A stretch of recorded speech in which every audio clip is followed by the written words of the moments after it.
behind the baller. My life is more than money and jewelry. My story's so crazy, dog. I said make a movie behind the baller. I went from playing sports to exotic whips. Ain't gotta tell me, dog. I know I'm the shit behind the baller. My life is more than money and jewelry. My story's so crazy, dog. I said make a movie behind the baller. I went from music exec to this podcast. Now I finally feel at home at last behind the baller. Yo, what's good, everyone?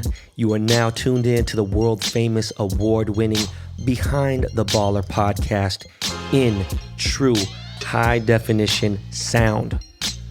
I am your host, Ben Baller, not Ben Humble. Some of you call me the Forrest Gump of hip-hop. Some of you know me as the Korean John Cusack. But yo, check it out, everybody. We got a very, very special show. Every show I say it's special, but this one is for real special. All right. Today's episode is crazy. All right. We got official BTB Seahawks correspondent Scott Foranda on the show today. Obviously, we're going to talk about our fucking beloved Seahawks and our fucked up defense and everything else and our Super Bowl chances and what we think about the rest of the schedule and all that stuff. We discuss the fuckery, coward behavior of Dick Stain, Donald Trump, and his coup d'etat attempt, and fuck him anyways. We also have a very special guest on the show today. We got comedian, prankster, pioneer, and now professional podcaster Tom Green is blessing our microphone today. Can we get a hand clap, please? Can we get a hand clap? I am so fucking hyped, you guys. You have no idea. By the way, if you did not know, this is a Dust Brothers production podcast. All right? Are you guys ready for a fire-ass show? All right, well then, Jordan, Miles, Lakey Lake, let's fucking go.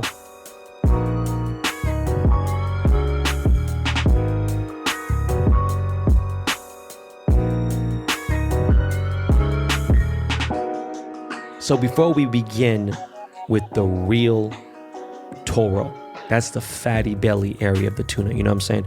Before we get to the fucking wagyu, right? I gotta send my condolences to the family of DJ Spinbad.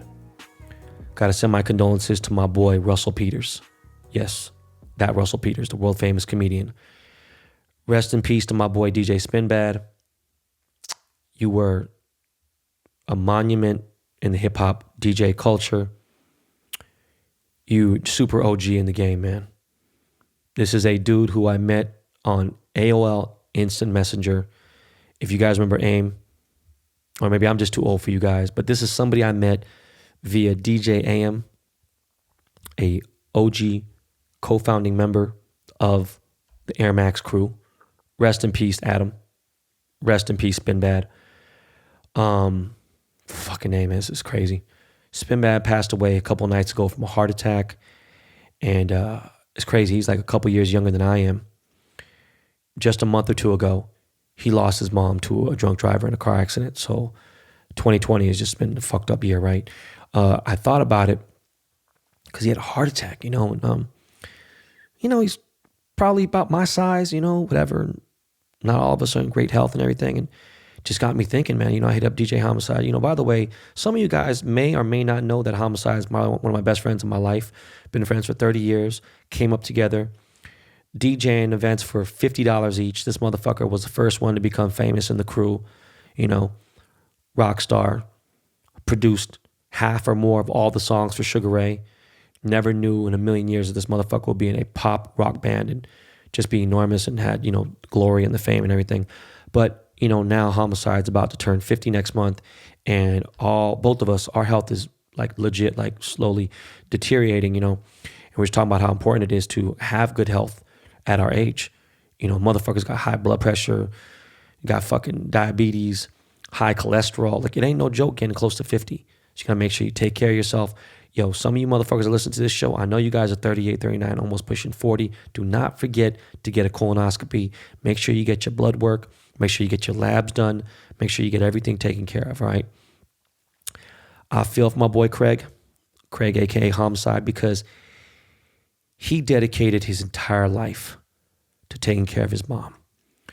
For 16 years, Homicide took care of his mom, like really took care of her. He had some nurses at the house, but he just because he could go work and DJ, but he really took care of his mom. He moved her out to Miami when he bought a mansion out in Miami Beach, and then he brought his mom to Vegas. He did everything he could for her. Really did everything he could. That's all he had. He cherished it. Fucking solid dude. No matter how much shit he talks and everything. I mean, look, I may sound like I have a lot of bitterness to me, whatever, and people don't know what's going on, but really for the most part, I am a happy dude and I'm blessed. Not to say that Craig isn't or anything, but Craig lost his mom earlier this year. His dad passed away 16 years ago. His mom had a stroke right after his dad had passed away. So it's just been a crazy ass fucking time. And Craig is a solid dude. Again, this is, he's been on the podcast. He's a legendary guy. It's been a real tough year for my boy Craig.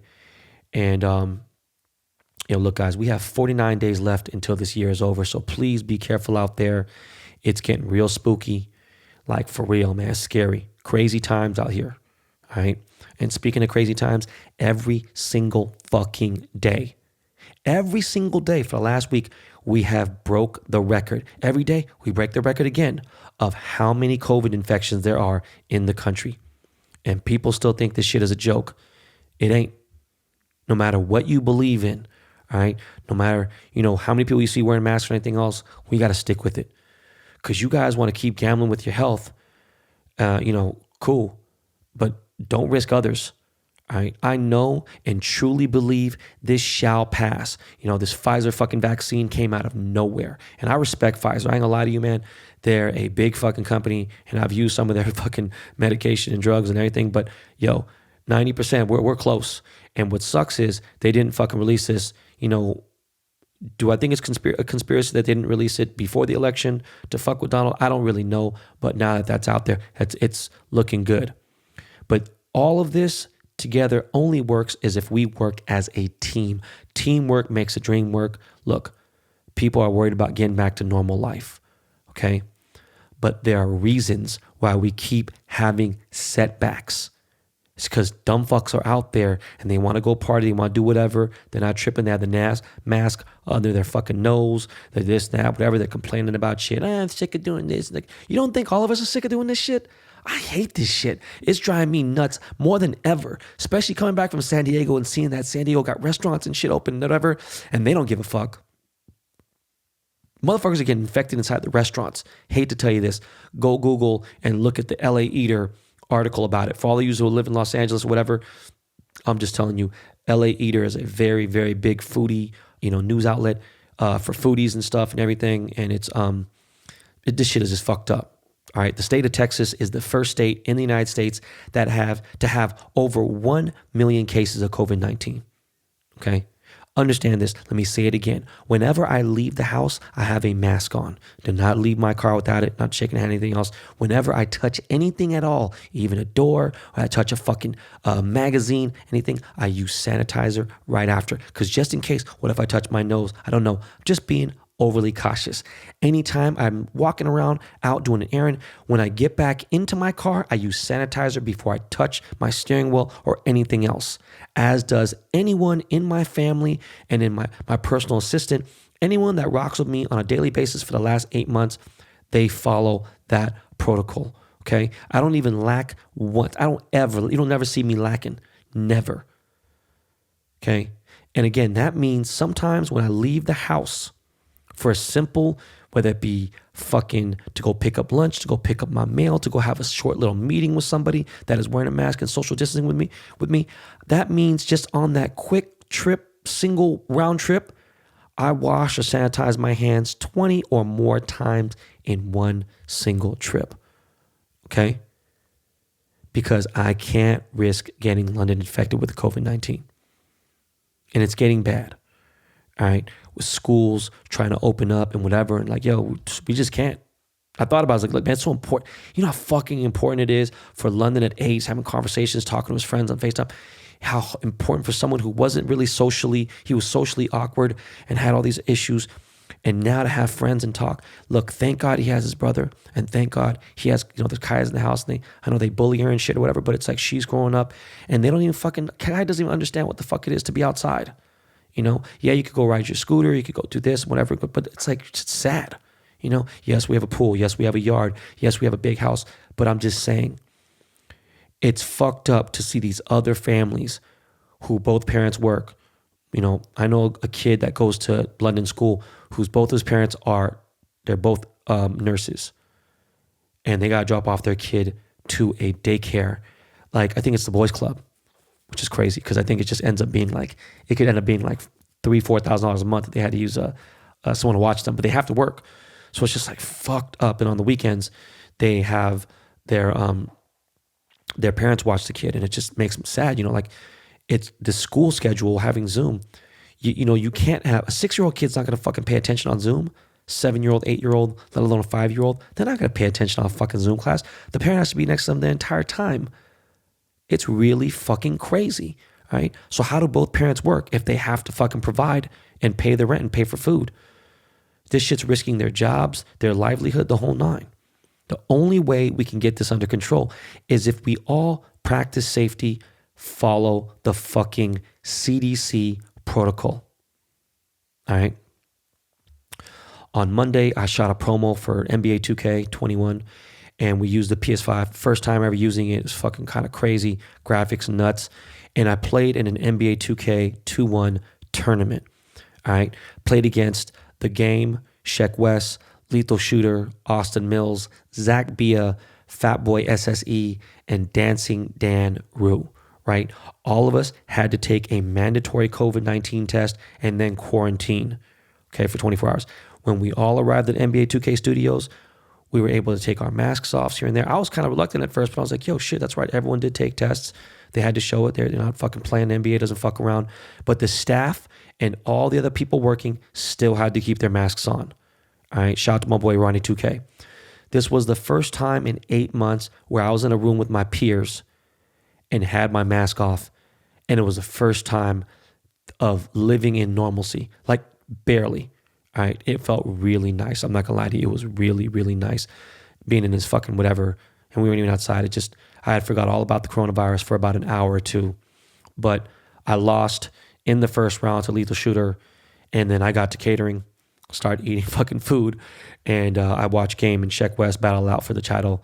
Anyways, that was a nice thing, just to have that experience, you know. So I thought about, I was like, look, I'm down to have, 10 family members or close friends, and pay my boy Dr. Abe to have 10 COVID tests, rush tests to my closest friends and family.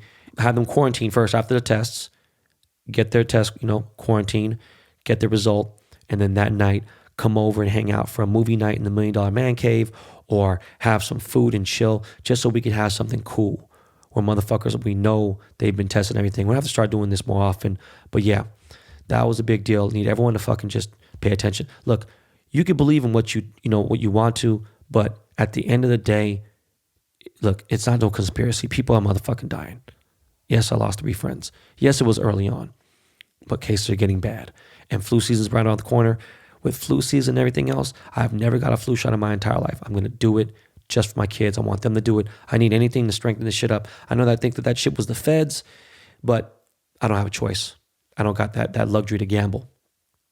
Yesterday, I went to go see my boy RD.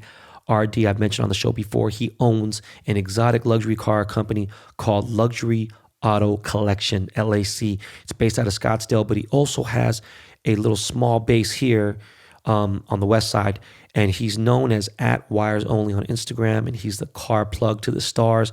I really respect dude. He's a good fucking guy. And he had a Maybach minivan, and it was all converted, everything fucking done up. I had to check it out before I considered buying it. You know what I mean? I had to go see it first. And it's fucking sick. Like the meticulous detail, he hit everything from the door sills to the fucking headrest embroidery to the, quilted leather to the spinning seats and fucking lay down bed and the drop down gauges, the fucking sound system, the front interface, everything, the floating Maybach center caps on the wheels, like the double R's, the hood ornament. Car is fucking tits, okay? And I mean Emily Ratajkowski tits, right? Not some IG model silicone. Anyways, shout out to my boy RD. Shout out to RD's team member, Joey, for being such a gracious host.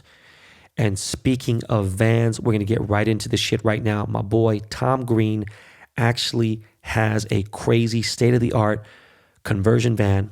He's got a fucking bathroom, bed. He's got a fucking full-blown podcast studio in there, recording studio, everything. And he has spent the last month driving around the United States in remote desert areas and all this stuff.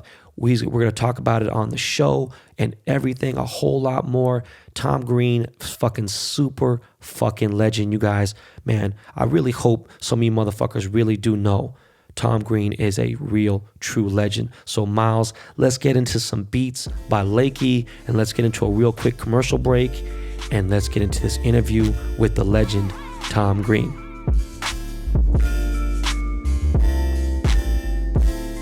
Hey, guys, I'd like to take a minute out to talk about Echelon, the fitness equipment that is in my home. When it comes to getting or staying in shape, nothing feels as good as that feeling of accomplishment. Echelon can get you there. Echelon offers the next generation of connected fitness bikes, fitness mirrors, rowing machines, and their all-new Stride Smart treadmill. No matter what your favorite fitness activity, Echelon gives you a fun and challenging workout from the comfort of your own home. Their world-class instructors will motivate you with thousands of daily, live, and on-demand studio-level classes, always available when you need them. Unlike their competitors, Echelon is affordable for everyone. And one membership lets up to 5 family members all work out at the same time. Right now, you can try any Echelon fitness equipment at home for 30 days. Go to echelonfit.com/baller. That's ECHELON fit.com/baller. Yo, you are listening to Behind the Baller podcast. We got the man, the myth, the legend, Tom Green, host of the Tom Green Interview. What's good, Tom? What's up, Ben? What's up? Thanks for having me on the show, man. This is great. Great to talk to you. Great to be here. Yeah, you know what's really weird? Just random as hell. Yeah. Around 2000, maybe 2001, I forgot when it was, but it was when the Escalade first came out. It was the debut.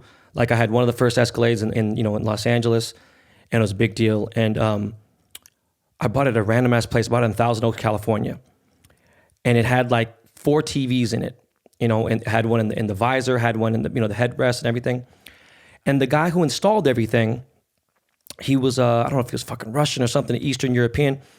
And I needed to fix something. So I was like, fuck it. I wanted him to work on my Porsche. So I had him work on my Porsche and working. And he's like, hey, dude, I gotta work on this guy's car. I was like, what the fuck are you talking about, bro? I just got here. Like, come on, let's finish this shit. Like, fix the subwoofer. And he's like, no, dude, it's Tom Green. I'm like, what? Bro, fuck Tom Green. What are you talking about, bro? Like, I don't care if it's George Bush. What do you mean? And he's like, I gotta do this thing. Tom's crazy, man. He's so fucking cool. Blah blah. Man, I didn't have 4 TVs in my car though. That's for sure. Yeah, but I don't remember what kind of car it was, whatever. But it was just weird because he was a dude who did like custom stereos and whatever. So it was just weird. I don't know if you remember that, or if that sounds familiar. If you ever had like a stereo done in your car or whatever. I don't know. Yeah. I probably had something put in. I mean, but I'm not sure. What year was it? What year? 2000. 2000. Okay. Yeah, that's going way back. That's when I first moved to LA. So I'm sure. I don't know what he was doing. I don't know what was going on. All right, man. I don't think I have as many cars as you though. I've seen on the internet you got a lot of sweet cars. I've had a couple of nice cars over the years, but I haven't had one with 4 TVs in it. So all right, let's get this rocking, bro. So where are you right now?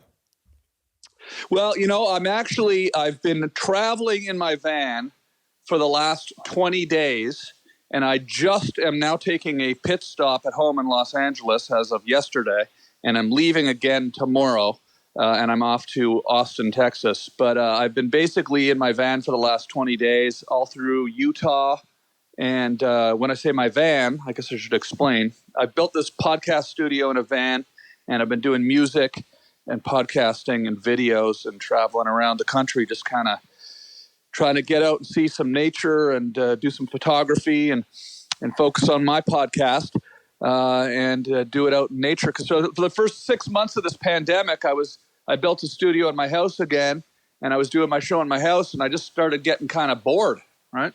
So if you go on my YouTube channel, I sent you a video a minute ago, but you can see all these clips that I've been making of me. I was just in Valley of God, Utah, which is this amazing, desert place that is full of these incredible rock formations, and it's where John Wayne shot a bunch of his movies. Oh shit! It's just crazy. I feel like I've been like in a cowboy movie for the last month, so it's been pretty cool.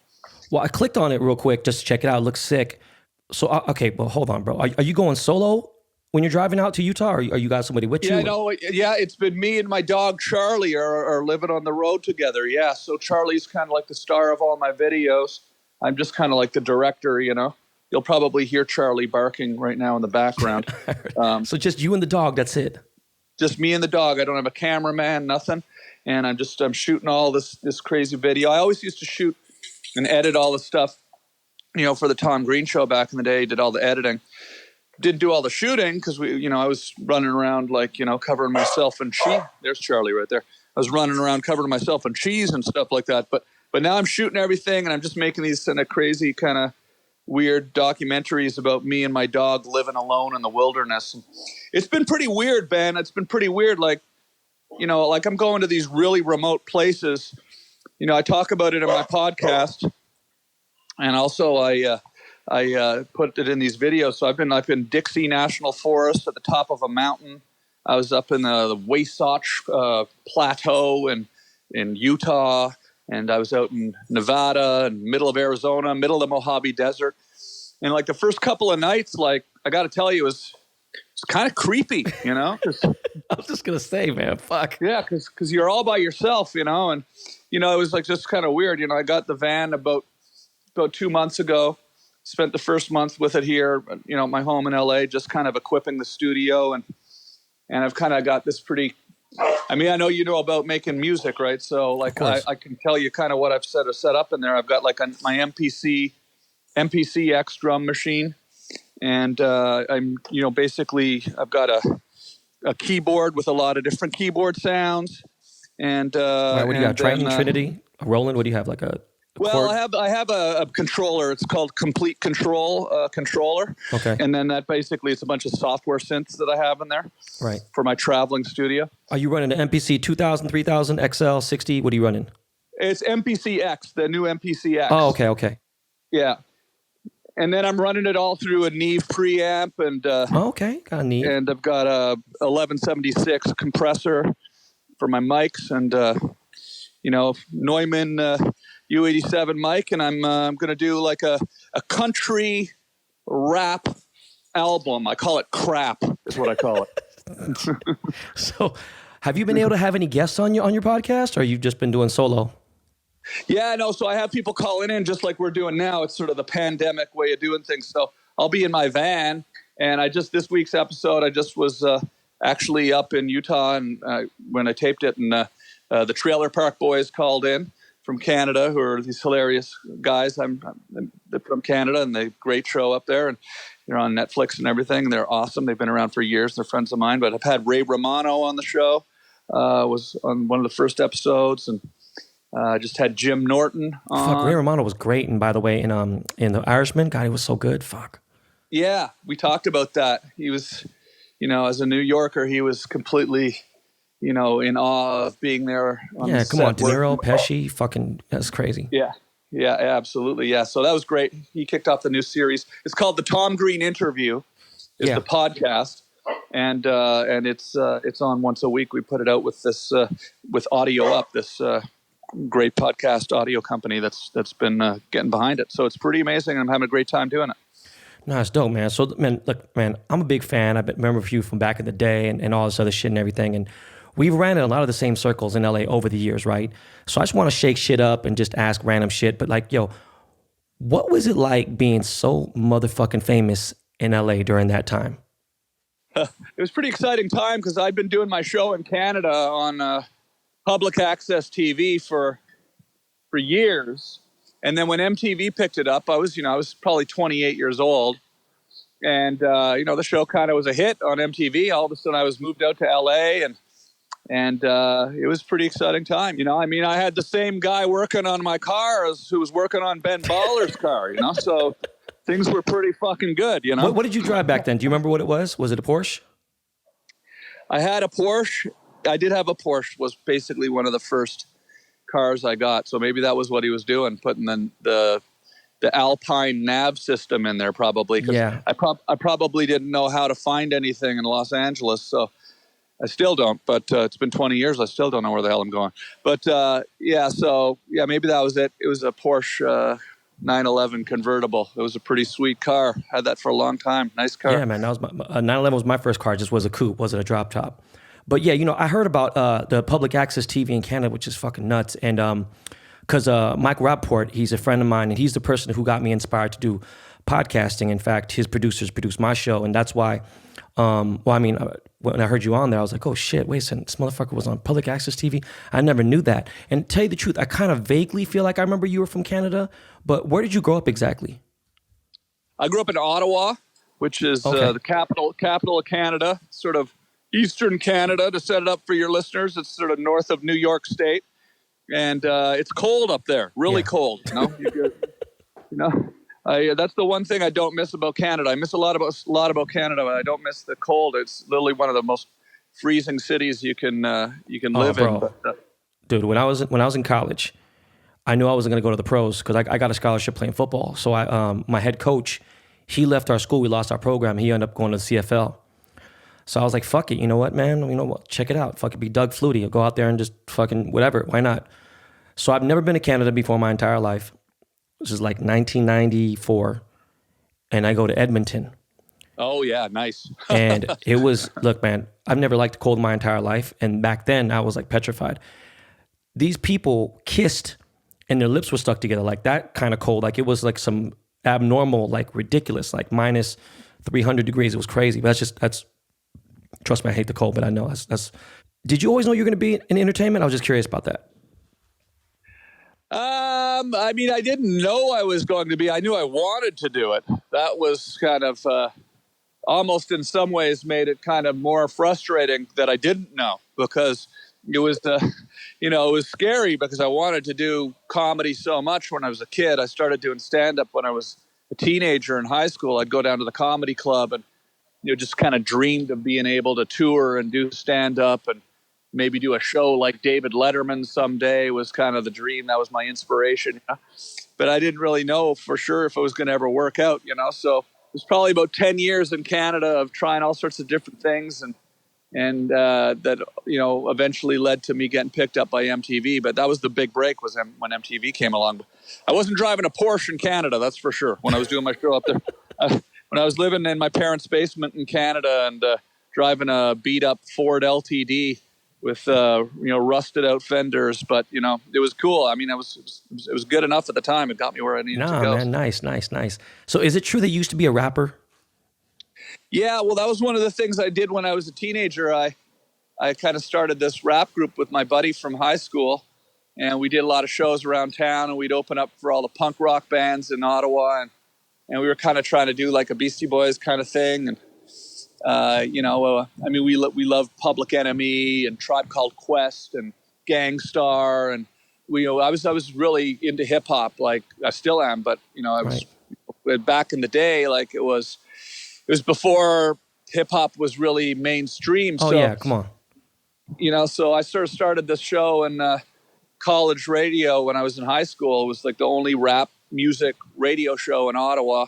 So I was playing all the rap music and hip hop that nobody really was getting on the radio in Canada. So it was super cool. But I started, working summer jobs so I could afford to buy a drum machine or a sampler. So I had a pretty cool little studio set up. And I, recorded all this stuff in my, in my studio, in my bedroom, in my parents' basement, And, that sounds really hardcore, by the way, Yeah, I did this record. In my parents' basement. Oh, my God, that sounds pretty fucking, it's pretty street, Can you still spit? Can you spit some of the still, or you just, you don't fuck with it anymore? I sometimes I like to kind of like record stuff and mess around, but I've never been much of a freestyler, but I just like to kind of write stuff. I like to produce stuff, So for me, it's kind of fun to like the last couple of years, what I've been really getting into is really kind of trying to dial in my production skills with, I record in Pro Tools and Ableton Live. And so I kind of sequence everything in Ableton, and then I dump it into Pro Tools and I do my vocals and stuff in there. And yeah, I kind of try to write some goofy songs and, try to, spit some goofy lyrics here and there. But for me, the real kind of thrill of it is honestly just trying to get the recording figured out. I love that, It's tough, dude. You know what I mean? I was fucking head of A&R for a long time. It's A&R, people don't understand that, that means artist and repertoire. And back in the day, in the music business, usually A&Rs knew how to play a musical instrument or something. So for me, it was like, I was a DJ, I messed with the drum machine and everything else. But like Dr. Dre, he had taught me a few things, and then he kind of discouraged me because he felt like since I never asked him to become a producer, I just wasted this entire time being there and being under his wing. And that right there just kind of like, it crushed everything with me. And at that point, I was like, fuck this, I don't want to do this anymore. Because I was like, fuck, I wasted so many years. I didn't want to try to play catch up, which was stupid because I could have did something with it. But in a way, man, I'm so glad I got out of music. I hated it. But what are your favorite hip hop? Like, who are your favorites in hip hop? Well, like some of them I mentioned, like when I was, I first discovered, I always go back to the stuff that I was listening to when I discovered it. I discovered, the first rap song I heard was Sugar Hill Gang, Rapper's Delight, which is probably everybody's first rap song they ever heard. But I really got into it when Run DMC came out. For sure. And then it kind of really crossed over into something different, though, because at Run DMC, they got pretty big, pretty mainstream, pretty fast, and everybody started listening to rap music, And then I started really kind of looking into sort of more of the unknown stuff up in Canada, like Boogie Down Productions was big for me. When I heard Criminal Minded record, I thought, wow, this is amazing. This is kind of like a glimpse into a whole other universe that we don't really know much about, up in Ottawa, right? And that record was cool. Like I was saying, we didn't have the internet, so it's so much different back then. Like, you had to get on wax, you know what I'm saying? Like, rest in peace, Scott LaRock. I mean, Criminal Minded was a fucking amazing album. Poetry was, that fucking album was heavy. Like, that was real SP 1200. That was like hard hitting shit. 808. Yeah, I remember we just sort of like, you'd see the video on Much Music for, The Bridge Is Over. And it was, in that sort of grimy hip hop club. And I guess they were in the South Bronx somewhere, and it was just like you're kind of like looking through a window into another world that you're not familiar with, and it was just amazing, because now people have the internet, everybody can see everything. Back then, it was really super exciting to listen to hip hop. Then, of course, Eric B. and Rakim, and it was taboo back then, bro. You know what I mean? It was. Yeah. It was just kind of like then it just kind of became like kind of really exciting. I remember hearing Eric B. and Rakim for the first time and just thinking, just hearing the beats too, and just hearing of course, Rakim's rapping, but just the music, the sampling, the way they did all of the production. When I heard Rakim say, "You thought I was a donut, you tried to glaze me," bro, my life changed at that point. Like, it was ridiculous, dude. Yeah. No, it was... Did you know that the Bum Bum song was going to be huge? Like, it was going to fucking blow up like that? I did not predict that. We certainly tried to make it happen. It was sort of a prank, like let's make the stupidest song ever, and then tell people to call Carson Daly, and try to get it to number one in America. So that was kind of like the premeditated idea. My show was kind of doing real good on MTV at the time, and the audience really got behind it. I think they kind of thought it was funny to kind of mess with Total Request Live. And so it went to number one that week, and it actually ended up being the most downloaded song of the year on Napster in 1999 because it wasn't for sale, because it wasn't even really a song for real. I mean, it was, we just did it as a skit for our show, and then all of a sudden, it became the number one downloaded song of the year because it was the only place you could get it was pirated. So yeah. Did you ever get to meet Eminem by any chance? I met him like real briefly, but I haven't really ever gotten to hang out with him. But he did an impression of me on MTV, which was hilarious. Yeah, no. And like he actually was dressed up as me and was out like with a megaphone and doing all this stuff. And I met him like real quick. Like I'm sure he, it's one of those things where it was like a backstage at an awards show kind of thing. And he was walking on stage and I was walking off stage and kind of looked at him for, holy crap, it's Eminem, but it was interesting because at the time, when the Slim Shady song came out and he was rapping about me and he was like, I just want to go on TV. I remember I was driving and my radio was on and I heard Eminem come on. I hadn't heard the song before. Nobody told me that I was name dropped in the song. And all of a sudden I'm listening on the radio and I hear, I just want to go on TV and let loose, but I can't. But it's cool for Tom Green to hump a dead moose. My bum is on your lips. My bum is on your lips. And I'm like, what? Did he just say? What did he just say? And I couldn't rewind it. So I was like kind of, what the fuck did he just say? But, it was super cool. I mean, like he actually let me, through his people, licensed that song, Slim Shady, to me for my movie, Freddie Got Fingered, which legendary was cool. movie, by the way. Yeah, it was definitely a crazy movie. Yeah. And by the way, Marshall's a cool dude. I was head of A&R at Aftermath Entertainment. So when we signed Eminem, that was like he saved the label. But that cool dude had some crazy fucking nights with him, had some crazy fucking parties. Totally different person now, I'm sure. Haven't heard or anything from him in forever, in like a very long time. Outside of that, so how did you decide to do a prank show? Like, what made you want to do pranks? Well, it was kind of like I said, like I was like a huge fan of Letterman, right? So it was really kind of like a talk show that I was really trying to do, a crazy talk show, And so, we didn't really call them pranks so much when we did the Tom Green show. Like that's sort of some of the stuff was pranks, but a lot of the stuff in the show was just really me out in the street doing weird interviews, and weird stuff. Because like we didn't really hide the camera on the Tom Green show. That was one thing that like always kind of I think defined a prank show to me is when you hide the camera and go. Oh, true. Like, yeah. You're right. But they were pranks. They were definitely pranks on my parents. Those were pranks. Like they'd come home and I'd painted the house plaid or something like that. but back then it was kind of like. I mean, I used to love watching Letterman when he would go out in the street, when he'd walk out of the studio and he'd go do something on the street, Yeah. And so that was kind of like the inspiration. And then I was also a skateboarder. So like, I watched a lot of skateboarding videos. It was like the early days of video cameras, right? Right.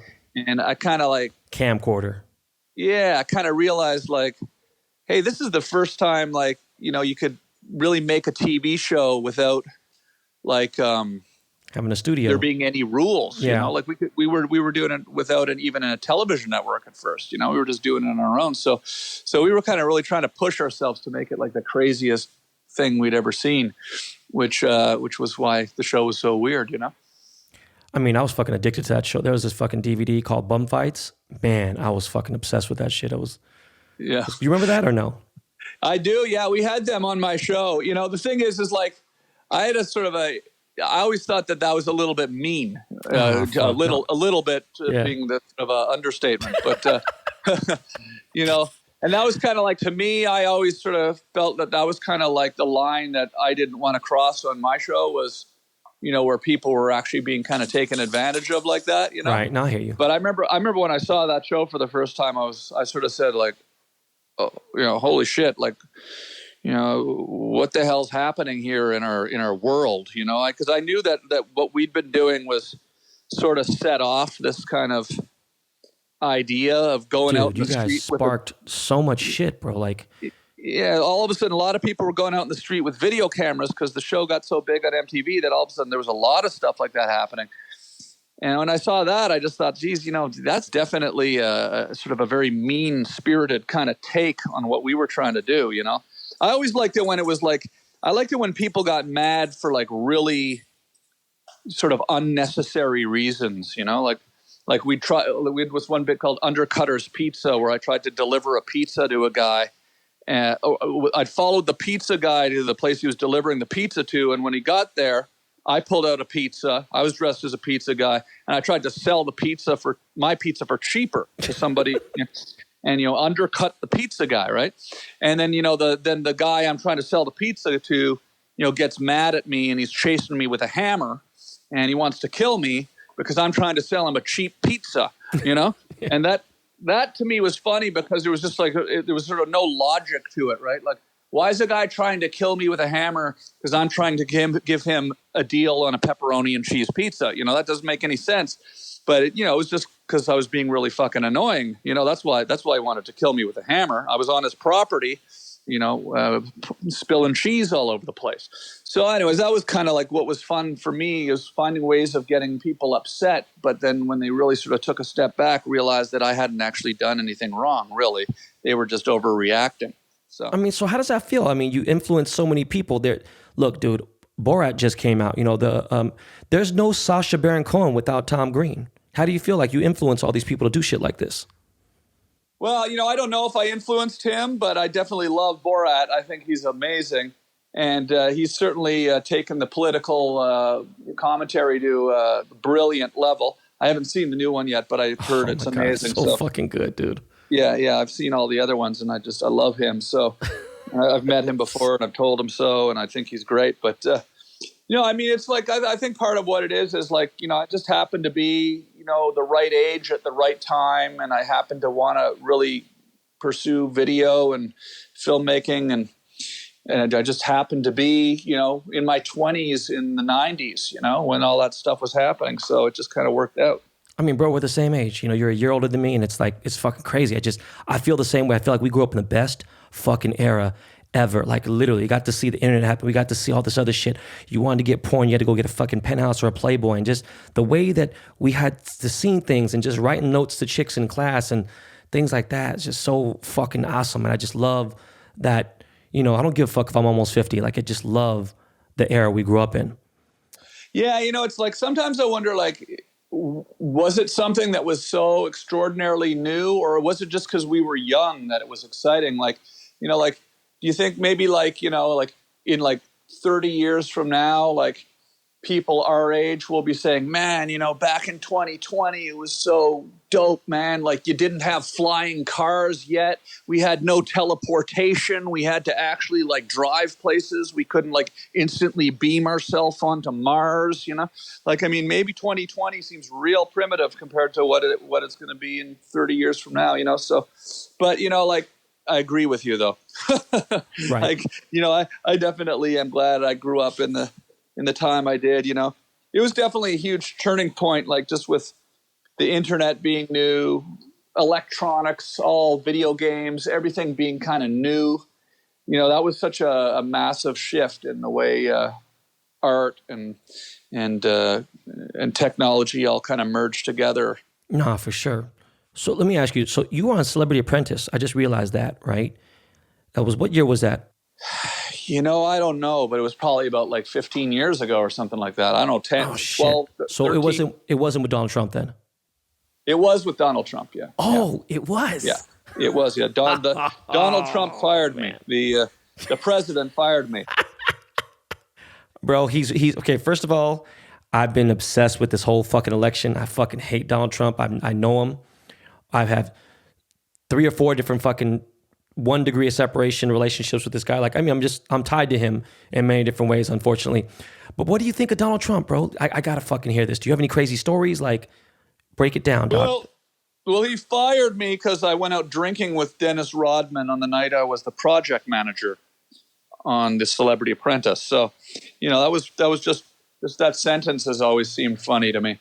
But, look, it was pretty wild seeing him become the president because, I remember hanging out with him in the hallway, when I was doing that show and thinking,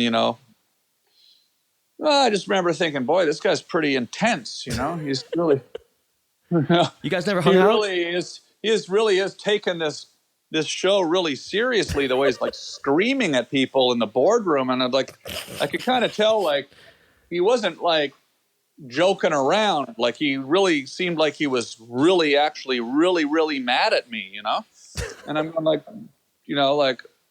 what are you so mad about? Like, it's a TV show, Obviously, I'm just goofing around, like, why are you screaming at me? But you guys never hung out? You guys never smoked weed together, nothing?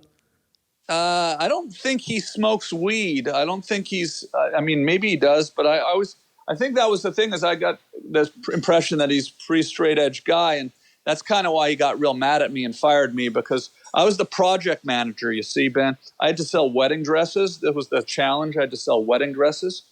And, my team was up against like Joan Rivers and Khloe Kardashian and others. And we had to do a competition to sell wedding dresses. And then my team, consisting of Dennis Rodman and Jesse James and others, they rebelled against me. They mutinied on me, you see, Ben. And so, like, they weren't doing their jobs as, like, when, Clint Black, the country singer, was in charge of advertising, and he refused to do any advertising. So, we lost, and now they tried to throw me under the bus as the project manager. And so I was kind of bummed out that I knew I was going to get fired. So I went out drinking with Dennis Rodman and got pretty loaded, and it was a lot of fun. But then I slept through my alarm the next day and showed up late to, quote unquote, work, right? And then the president of the United States screamed at me and fired me. So that's what happened. Did you say anything back to him? Did you be like, yo, fuck you, don't talk to me like this. I'm a grown man. Fuck yourself. No, I was kind of like, okay, all right, see you. Actually, I actually do have an answer to that question, because it wasn't immediately. It was more of a delayed response. The next day, I wrote him a letter, handwritten letter on Trump Tower stationery, because we were staying in Trump Tower. They put us all up in the Trump Hotel or whatever. And I wrote him a letter, and I said, dear Mr. Trump, I know I probably shouldn't have gone out drinking on the night I was the project manager, but I thought it would be funny for the show. And I'm a comedian, and I'm trying to do funny things so that your show's successful. And then I kind of wished him luck. And anyways, then I got a call the next day, and Trump, I guess, dug the letter, and he brought me back on the show. So, at the time, that seemed like sort of a small victory, That's big. That's a legendary story right there, bro. Yeah, but, then years later, you go, this is the most polarizing president in the history of the United States. And you kind of sometimes go like, geez, I'm not even sure how I should tell this story, Fuck that guy. I mean, look, dude, I have like actual people I'm friends with. They're politically involved with them, So it's like they don't like the way I talk about them on the podcast. Michael Rappaport goes fucking heavy on him. Like we call him Dick Stain Donald Trump. I was thinking about having his son on the show because Donald Trump's son dates my friend, and she happens to be one of Donald's campaign managers too. And her brother, Kimberly Guilfoyle, her brother Tony is my dog. So it's just like a weird thing right now, especially all the tension going on because of what is actually going on right now in real time. I just looked it up on the internet. I was like, yo, this motherfucker was on Celebrity Apprentice. I'm wondering, was he on it with Trump? Jesus, that's crazy. Well, what's kind of sad about what's happened, I grew up in Canada, obviously. I'm Canadian, but I also became an American citizen last year, so I'm also American now. Congrats. And thank you. And, I love America, and it's been great to me here. I love Canada too. And, I love all people, and I've toured. I've been to every city, every state of the United States doing stand-up in the last, decade or so.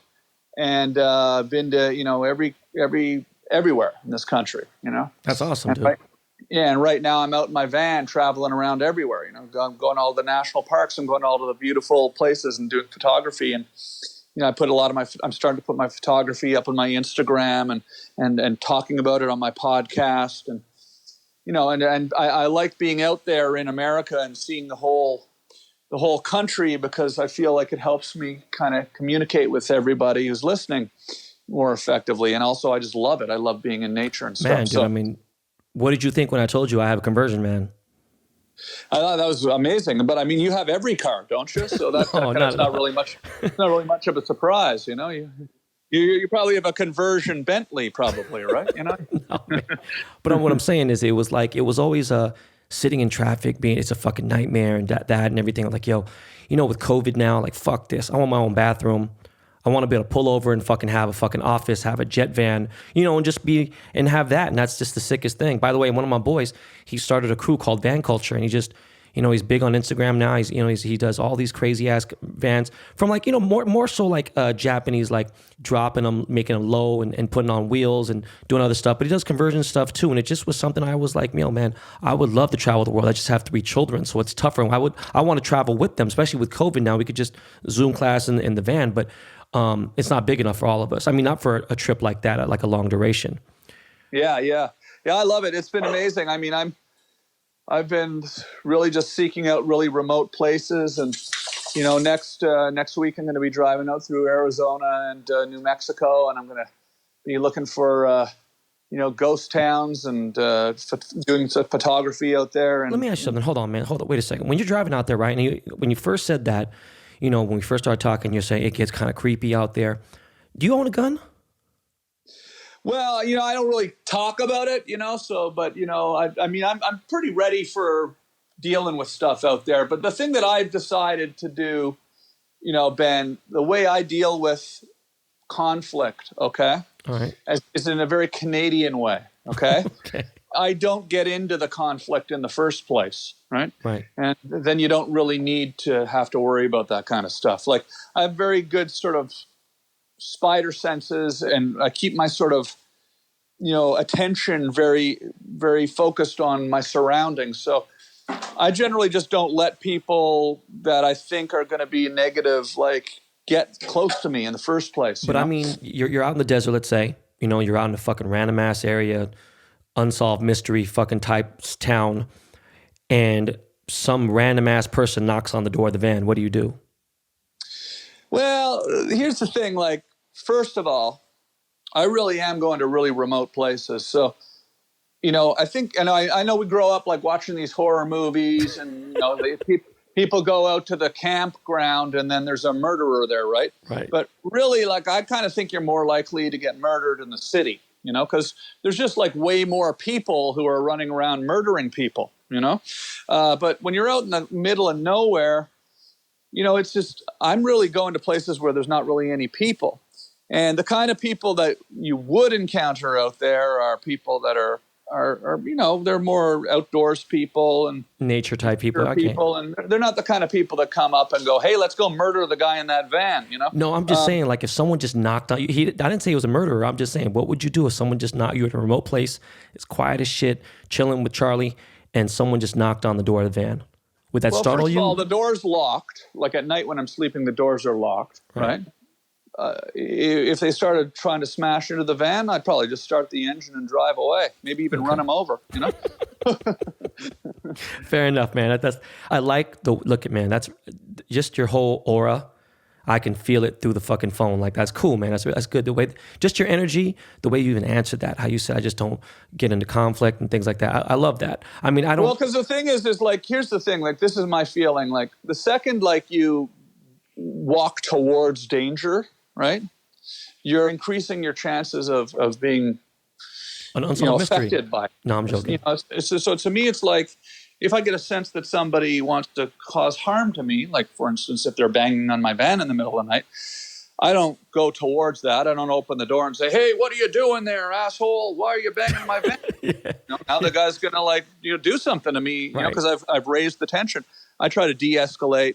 I try to get, that's actually a really good lesson, especially me being such a grown man. Sometimes I kind of like, it's really bad that I try to manifest it. I'm like, I wish a motherfucker would come through here right now, because I'd make a John Woo movie right now in this motherfucker, Quentin Tarantino. Well, it's hard to do because, like when your adrenaline gets going, right, then you tend to, I mean, we've all been in that situation, especially when we're younger, where, you get in a fight or whatever and somebody gets mad and then all of a sudden you're in a fight, and everything happens so fast. And, because someone attacks you and then you fight back and all of a sudden you're in a big fight. And it happens so fast because of your adrenaline. And, you can sort of wake up from that and have done something that you can't take back, So you're right. So I'm real careful because, life's too short. There's, everything can change on a dime just by making some spontaneous, bad decisions. So I tend to try to be pretty calm about that kind of stuff and steer clear of that kind of trouble, No, you're a good man, Tom. That's legit. I appreciate that, man. Totally I also opposite. have bear spray too. It's also good to have bear spray. Yeah. totally, just completely opposite. Now we get to get out of that whole energy. Yeah. Listen, have you ever I've got been? a lot of knives too. That's the other thing. So, Have you ever been starstruck before? Have you ever been like, what the fuck? I can't believe I just met this person. Yeah, I'm starstruck right now, man. I'm talking to Ben Baller, Come man. on, man. Yeah, that's amazing. I got to get iced out. Come on, man. I'm being serious. Cool. Yeah. I think I need like an iced out grill or something. No, man, you definitely don't need Like, okay, who else in the movie industry have you got to kick it with? I know obviously you got to kick it with fucking Todd Phillips and everything. You guys did Road Trip together, and it's funny because two of my friends are in that movie. Well, I'm sorry. One of my friends and then one of my classmates was in that movie. That's two different things. I hate to say friend too loosely. Amy Smart is, me and Amy have been friends for forever. And then Breck and Meyer went to my high school. Yeah, they're awesome. I mean, that was so much fun. I mean, Todd Phillips really kind of took a chance on me because I'd never been in a movie before, and he just kind of, he liked my show on MTV, and that was kind of the first.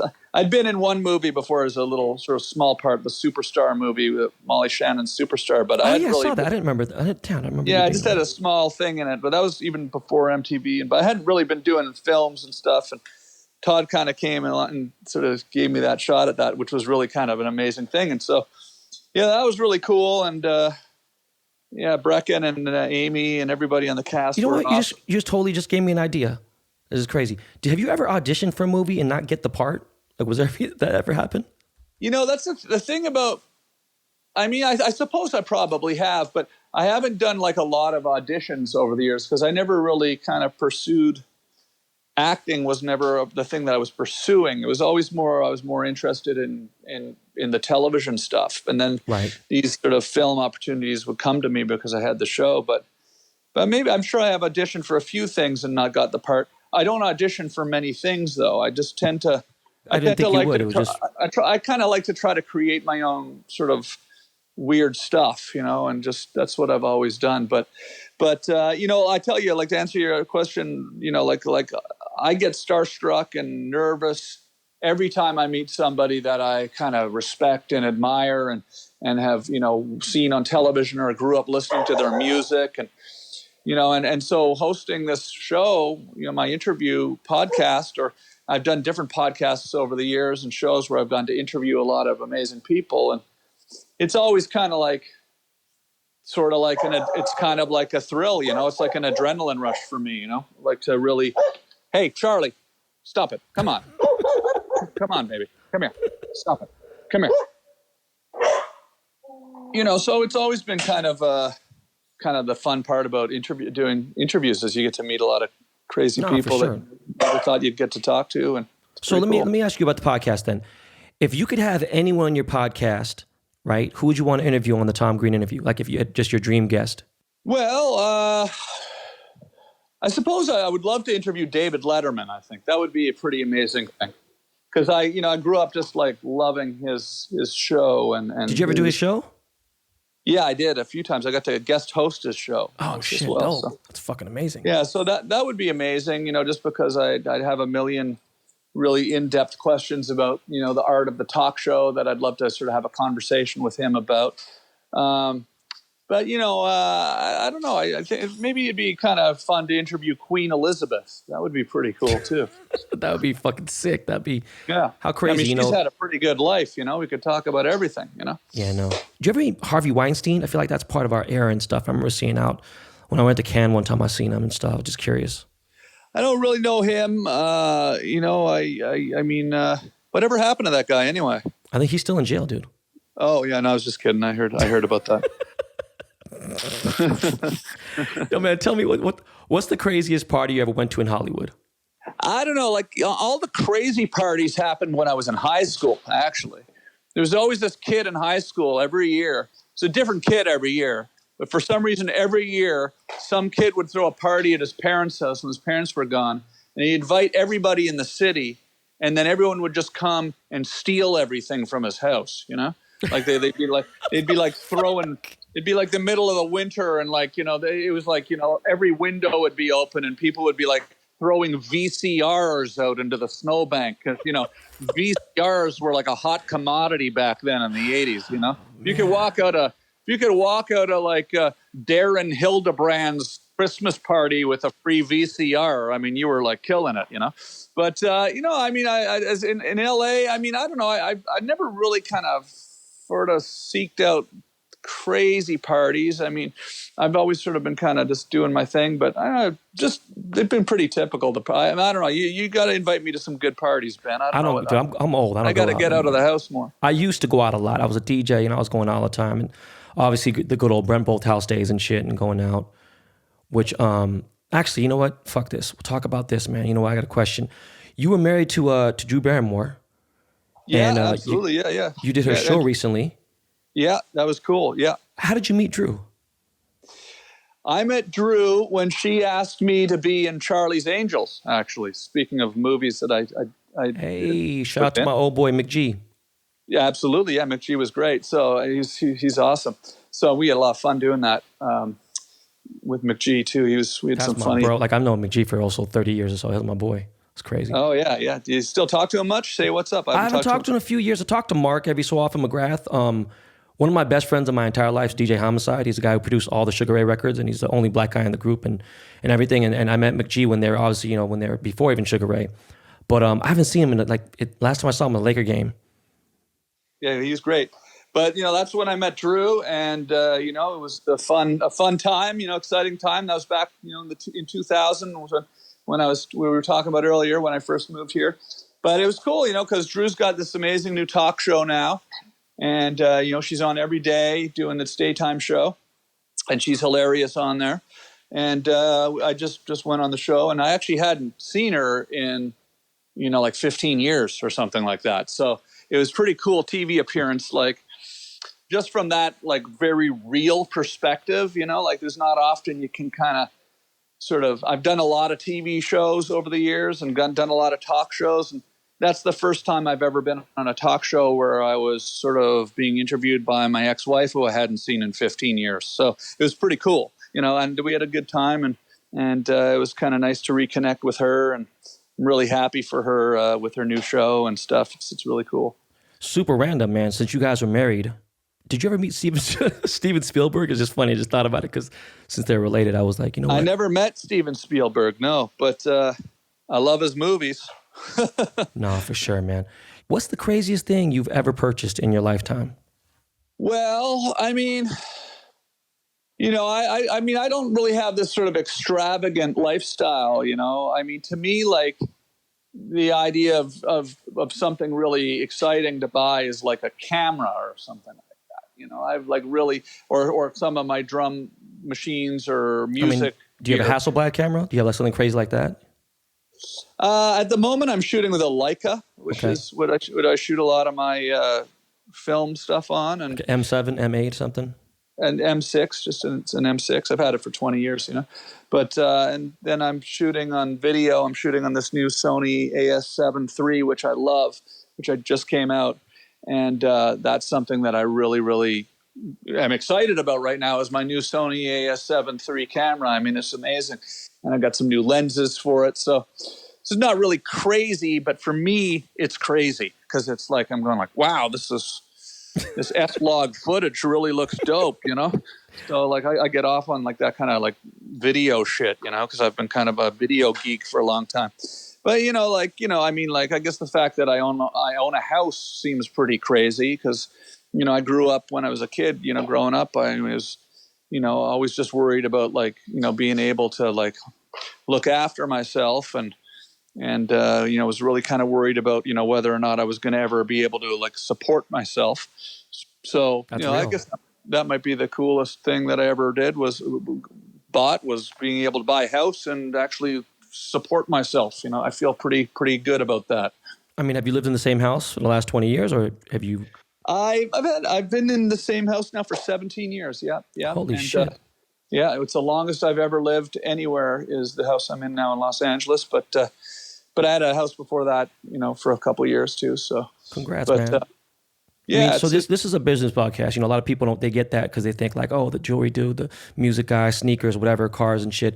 But this is a business podcast because I came from nothing, and I worked at Burger King or whatever, and then I've I've amassed this wealth or no, I don't really think. I think I'm financially secure. I don't consider myself rich or anything else. If anything, I feel like I'm rich in love, right? And wealthy in love. But I'm just curious, man. You know, it's been 20 years, right? Not saying it's been 20 years since you've been obviously famous for a long time. But if you could tell my listeners, what's the secret to making the money stretch or making them, like, have you invested in anything? Have you, like, what have you done to, how do I say, man? I don't know why the fuck I'm being stupid right now. Like, to maintain, to make sure your lifestyle doesn't change at all whatsoever. Like, what have you done? Is there a secret? Is there anything, you know, have you just been humble with everything?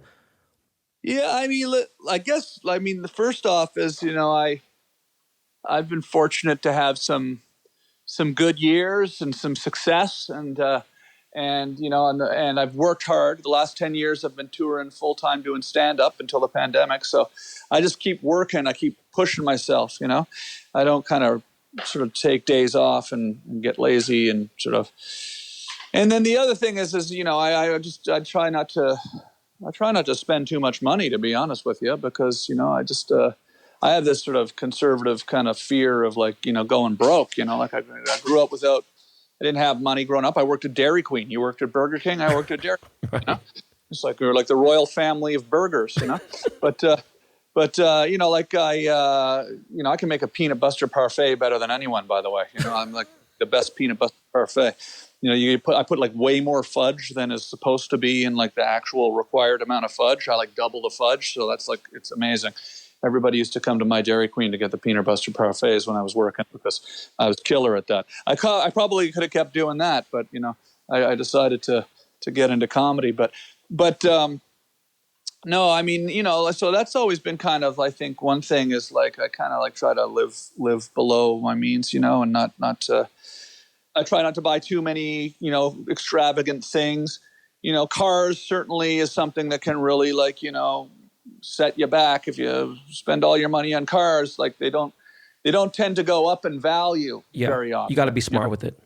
Yeah, so, you know, it's invest in wisely. I've always had a good business manager, so I don't really make like my own investments. I don't, you know, I have a business manager who is, you know, people that do that and invest in sort of things that are, you know, hopefully going to, you know, make money. And, you know, I'm pretty conservative with that. No, I'm not that's good. That's really I don't go good. and play the stock market and do all sorts of risky kind of things.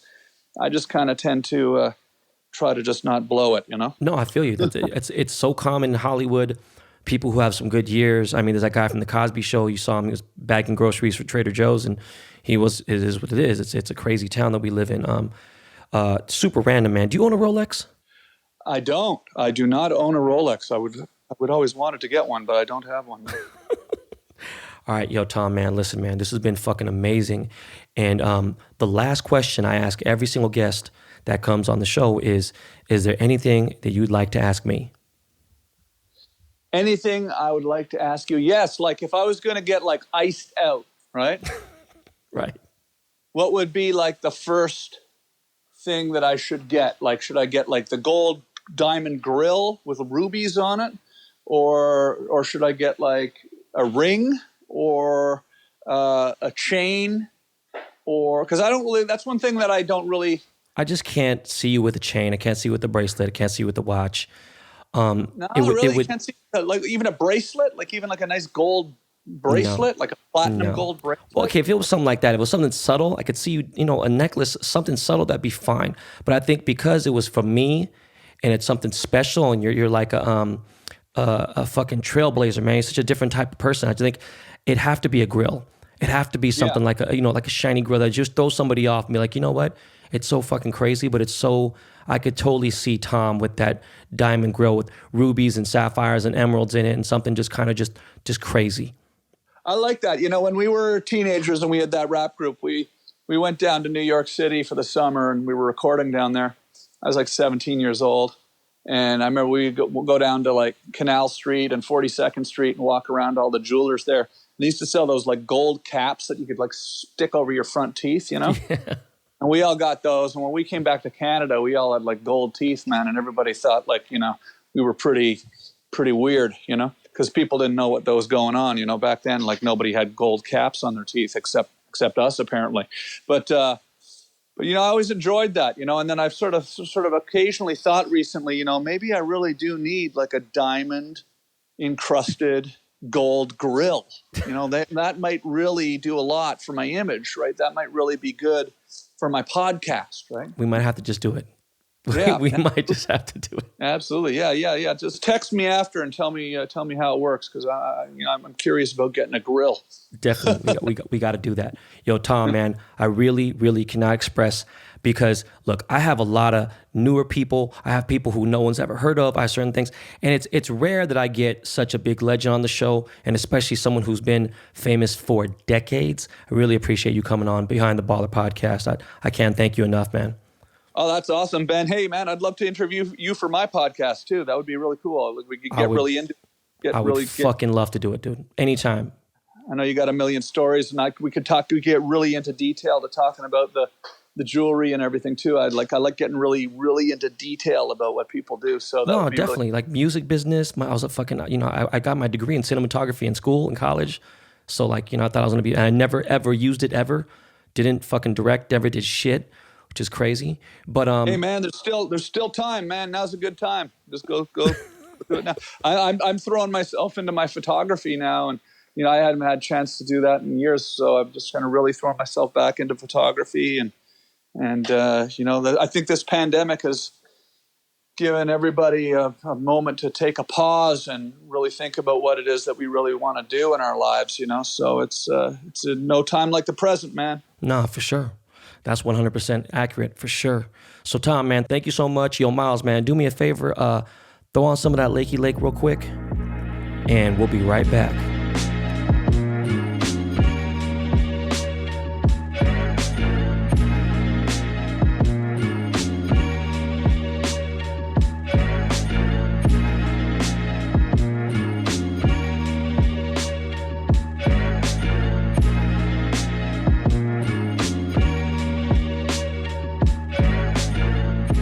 So when you're as busy as I am, it's important that when your head does hit the pillow, that it's on a mattress that you can count on. With my new Helix sleep mattress, I've been sleeping like a baby. And when I'm on the road, I miss my bed, even if I'm in a 5-star hotel. What's cool is that Helix Sleep has a quiz that takes just 2 minutes to complete and matches your body type and sleep preferences to the perfect mattress for you. Every body is unique, and Helix knows that. So they have made several different mattress models to choose from. They have soft, medium, and firm mattresses. Mattresses great for cooling you down if you sleep hot, and even a Helix Plus mattress for plus size folks. I took the Helix quiz and I was matched with the Dusk Luxe mattress, and I love it. It's soft, but it's still really supportive. It helps me fall asleep right away. So if you're looking for a mattress, you take the quiz and order the mattress that you're matched to. Then the mattress comes right to your door, shipped for free. You don't ever need to go to a mattress store ever again. Helix is awesome, but you don't need to take my word for it. Helix was awarded the #1 best overall mattress pick of 2020 and by GQ and Wired magazine. They have a 10-year warranty, and you get to try it out for 100 nights risk-free. They'll even pick it up from you if you don't love it, but you will. Helix is offering up to $200 off all mattress orders and 2 free pillows for our listeners at helixsleep.com/baller. Just go to helixsleep.com/baller, take their 2-minute sleep quiz, and they'll match you with a customized mattress that will give you the best sleep of your life. So I didn't want to start out the show with this because I can't give Dick Stain that type of airtime anymore. I can't give him that premiere airtime, you know what I mean? I got to get Biden that shit, if anything. So any dumb fuck who really thinks that Donald Trump is going to win this witch hunt, and let alone win this fucking second term, is you got to believe that Bigfoot exists. Or you got to believe that I have a 15-inch cock, okay? There now, in the state of Georgia, will be a hand count of every ballot for the state of Georgia, okay? Which means he loses there regardless. And maybe now he might lose by motherfucking more. Who knows? All right, I hope they do it in every fucking state that he's questioning. It's the stupidest shit in the world. Of course, none of the states that he won in is he questioning, right? It's fucking hilarious. People don't realize on that same fucking ballot, Mitch McConnell's on there. Why the fuck didn't they fucking fuck that up? It's seriously, it's so insane. I've seen all the conspiracy. This guy testifies this and blah, blah, whatever. And then there's just people sitting in a fucking room. No one fucking even knows if it's fucking this year, last year, whatever. It's fucking hilarious. The death, all that crazy ass shit, the dead people, all the people just have all these conspiracy theories. Even the people who say they're cool with me, they still don't want, man, it is what it is, bro. You lost, dog. Right? Bro, what's hilarious is Donald lost the popular vote by over 6 million votes so far. Okay? Like, oh, he won fucking Alaska. Who gives a fuck, man? Right? This is really going to be just a shit show. He's trying to delay everything, man. Dick Stain is firing people left and right. I think he's going to do some crazy shit to the economy, to the army. He's really on some other shit. Again, he even is trying a coup. Okay? I'm trying to think of the proper way to word it. And anyone who knows history and the history of coups know. Coup, C-O-U-P, right? They had a coup d'etat in fucking Manila. And I remember reading about that. There's been several major ones in history. You know how they went down? They failed, okay? Or then they eventually failed. He's delaying things and wasting good Americans' time. All right, you know what the crazy thing is? He's asking for fundraisers. He's trying to get all this shit because it costs money and he can't fucking afford it. Look, it's going to be all over on January 20th. January 20th, smoking Joe Biden is going to move into the White House. He will be sworn into office as the 46th president of the United States of America. Okay? Fuck outta here. So right about now, we're going to get into some Seahawks talk with our official Seahawks correspondent, Scott Foranda.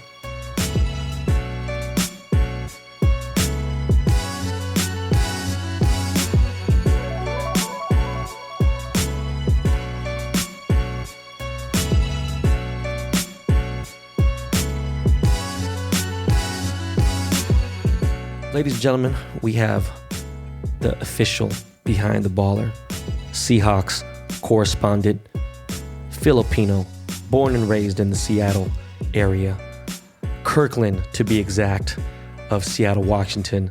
My man, Scott Foranda. What's up, Scott? 12, what's going on? What's up? How you doing, brother? I mean, I'm probably the most depressed 6-2 fan in Seattle. I don't think I've ever been more depressed about being 6-2 in my entire life. So let's do this. Yeah, man.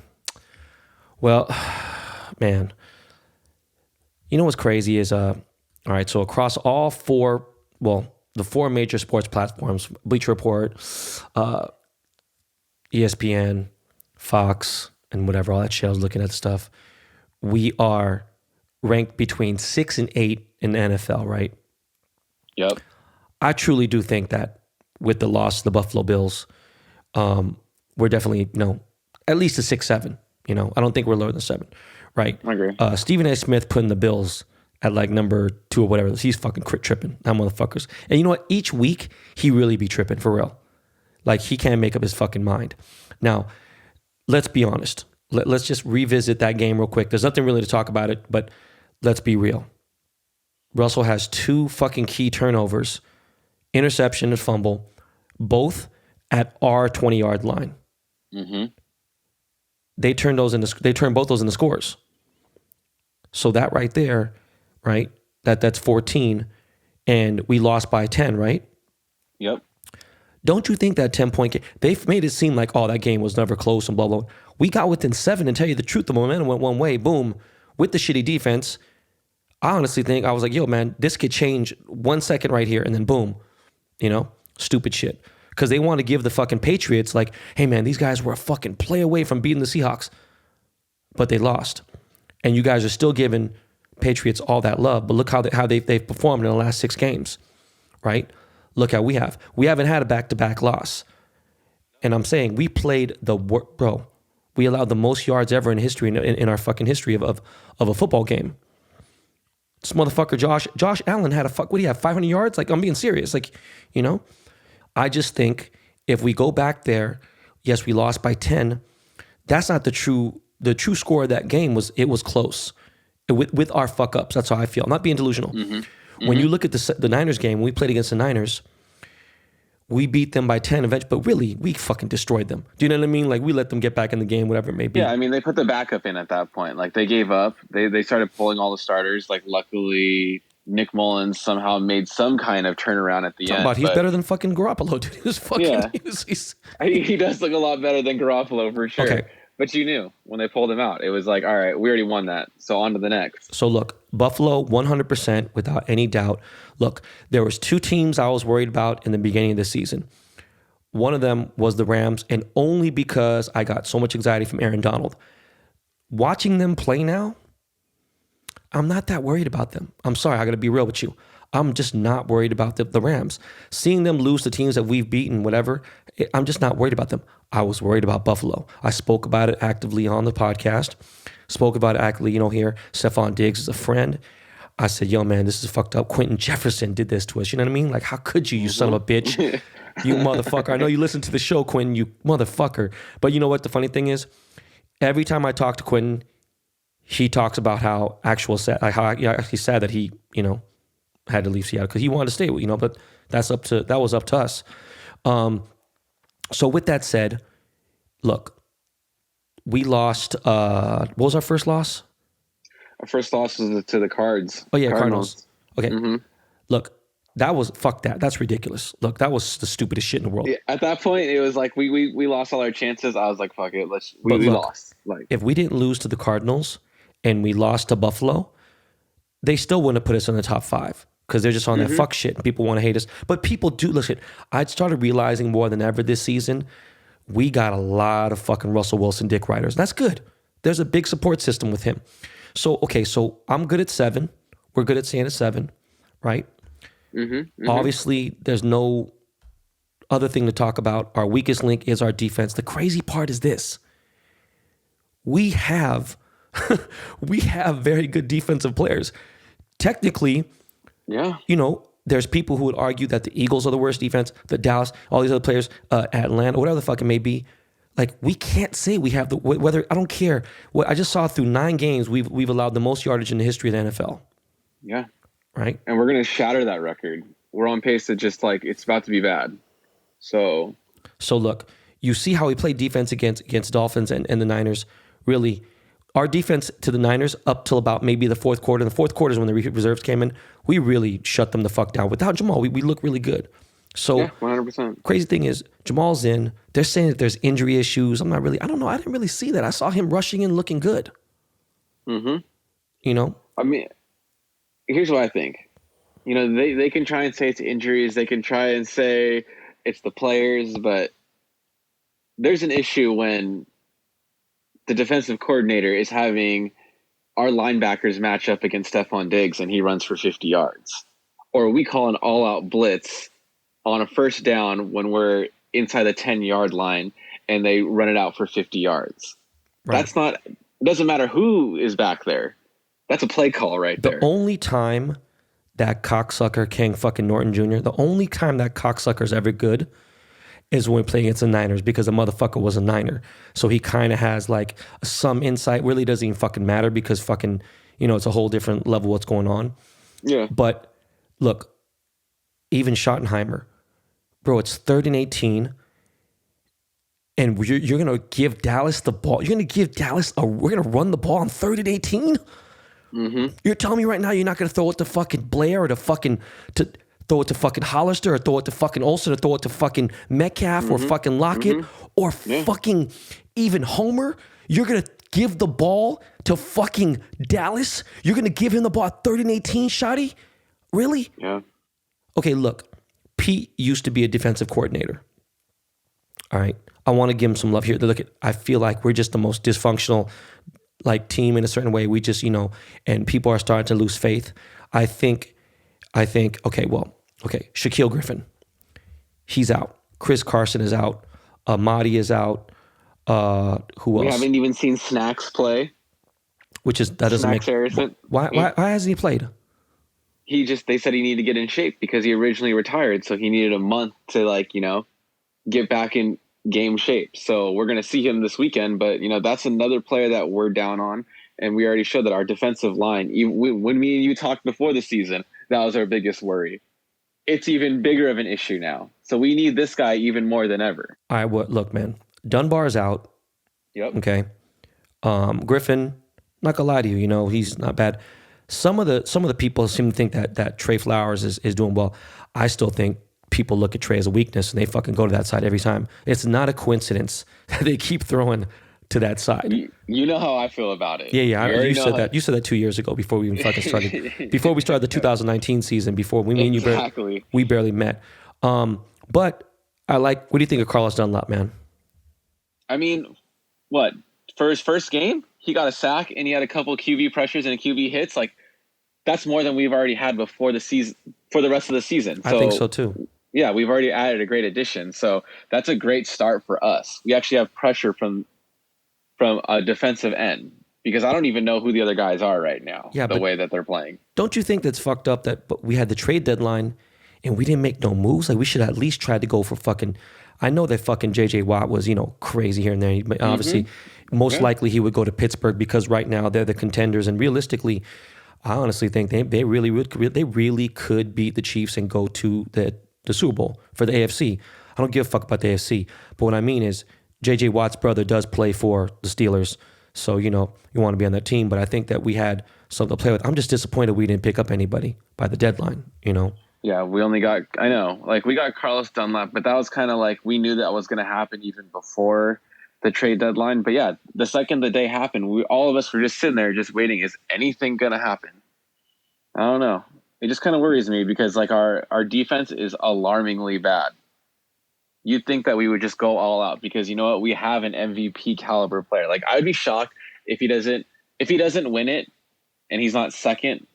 That's mind blowing how good Russ is playing. He's literally playing out of his mind. For us to have this opportunity. They keep saying, hey, you can't expect this motherfucker to have a shootout every week. It's just not going to. Agreed.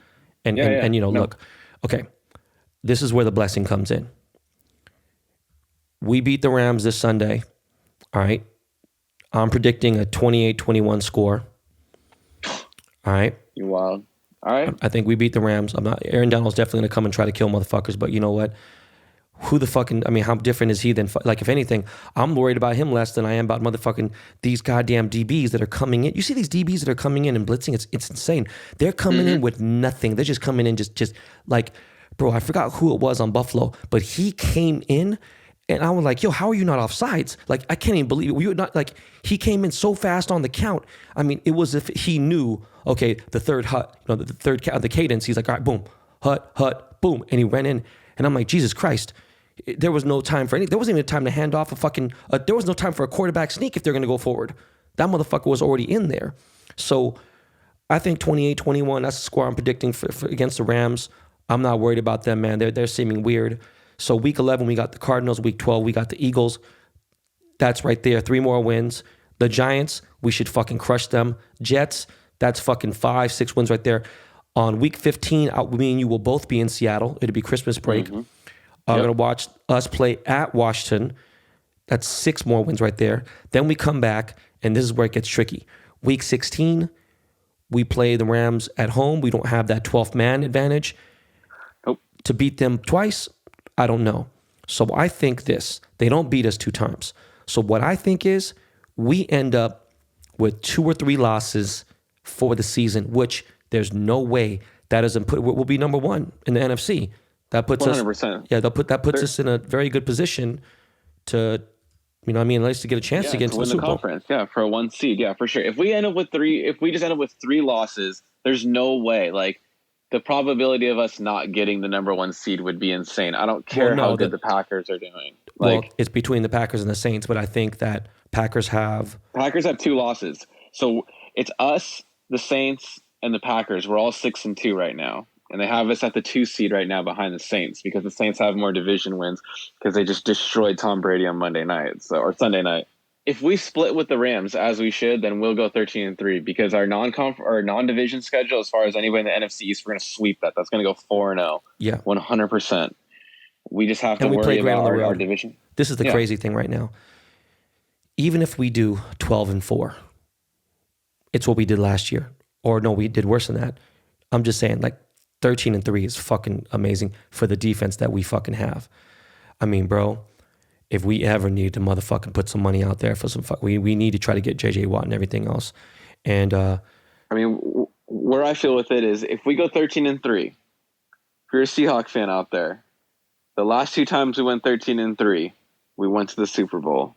Yeah. That gives us the 1 seed. I'm sorry we don't have the 12th. We don't have 12th man out there, but home field advantage still means everything. It still gives the guys that mentality that they're playing at home. They know our field. They know CenturyLink. You want our guys to feel comfortable, and 13-3 gets us there. So if we just win 1 division game, I'm just asking for. But if we split with the Rams, we're gonna sweep the Niners. Niners are trash. We're gonna win the 4 non-division games in the NFC East. We're gonna get to 13-3. 13-3 is gonna get us to the Super Bowl. Look, dude, there's some amazing receivers out there, right? My boy Stephon Diggs is his thing here and there. Mm-hmm. Is there a better receiver in the fucking entire NFL, AFC, NFC than Metcalf right now? Definitely not. If you're your first place against single coverage, you're leading in yards and touchdowns. That means it doesn't matter who the receiver is. You try and match up with DK Metcalf one-on-one, you're gonna lose. We literally have the next coming of Calvin Johnson. He already passed. I'm gonna say it now. He already passed Julio Jones. If you look at the numbers in comparison to any receiver in the league, he is number 1. And not just the numbers don't lie. When you see him catch a ball, he will stiff arm a motherfucker. He bench press 500 pounds. This guy is so fucking strong. He ain't scared of nobody, bro. And we've only seen the beginning. Think about that. This is only his second year. He's only going to get better. Yeah, this is crazy, man. All right, well, Pade, man. I hope to see you maybe before we see each other in Seattle, or if we not, whatever, figure that out. But listen, let's touch base. I know it's been a couple months, but let's touch base after this Rams game. If we lose, I'm not going to have you on the fucking show. Let's touch base after, bro. But hey, man. Wait, where's my fucking... Oh, yeah, I got it. Never mind, I'm so sorry. I was about to say, where's my rude hat? I got it. I'm fucking tripping. That's what I was about to say. You've been wearing it. What you talking about? Yeah. All right, Pade. I appreciate you, fam. All right. All right.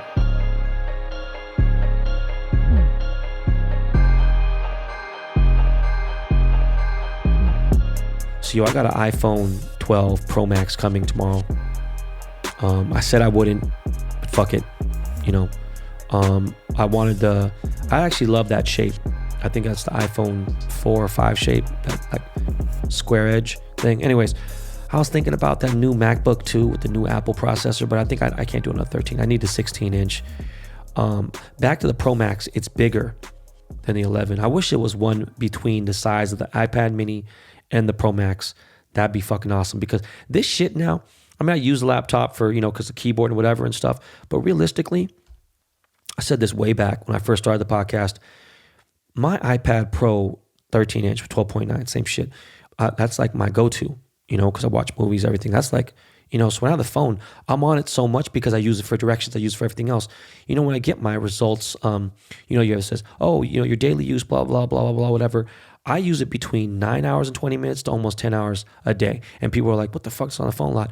Dude, I don't watch TV at home. Even though I have the gigantic man cave, I have the background, but I kind of get all my news there. I do my phone calls. It's my laptop because I don't use a laptop. Okay. Anyways, you guys want to hear about that shit. I also got a PS5 coming today, thanks to my homie Brandon Cox. Let's see how much I actually use it. Oh, and by the way, how the fuck did I forget to mention this?